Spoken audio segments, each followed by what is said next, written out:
Hi everyone, my name is Kylie Furtado and I did my honors thesis on disparities in stroke knowledge in underserved populations. I thought it was important because stroke is one of the leading causes of death in Americans and it's on the increase, with 1 in 4 people around the world being able to experience stroke in their lifetime. Strokes can have significant complications with management of stroke as well as long-term disabilities from stroke. So medications being costly as well as potentially years of rehabilitation. While its prevalence is significant nationwide, some groups are more affected than others, specifically ethnic minority populations. These populations are also populations that have the lowest knowledge levels of stroke. Even though knowledge levels are low overall, these ones in particular are the lowest. I wanted to use the health belief model to guide measurement of stroke knowledge and perspectives in a diverse community in South Coast, Mass. So my research question was, what are knowledge levels of stroke symptoms and risk factors of stroke in an at-risk population? I had IRB approval and I went to the Greater New Bedford Community Health Center. I surveyed 25 participants and I did this using Kathleen Ennen's Stroke Recognition Questionnaire, SRQ.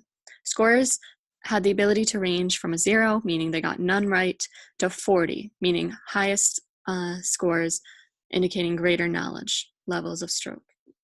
My results. So my sample was about 68% female and a mean age was about 57, 64% white, 20% Hispanic, 8% Black, and 8% other. Health insurance was primarily Medicaid, about 44%, and most made less than $14,000 per year, 44%. So knowledge levels, these in the middle, these are my results. And right here you can see symptoms that were on the survey and then risk factors. The ones in red are distractors, so they're not related to stroke. And participants had to check off which ones they thought were related to stroke.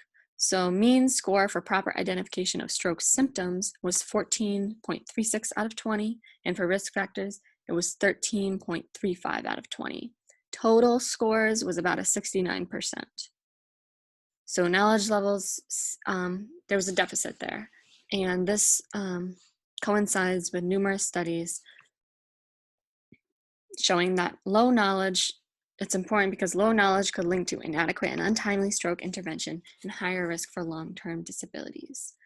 And 80% of strokes can be prevented. So it's important to know your risk of having a stroke and take actions into reducing your risk of having a stroke.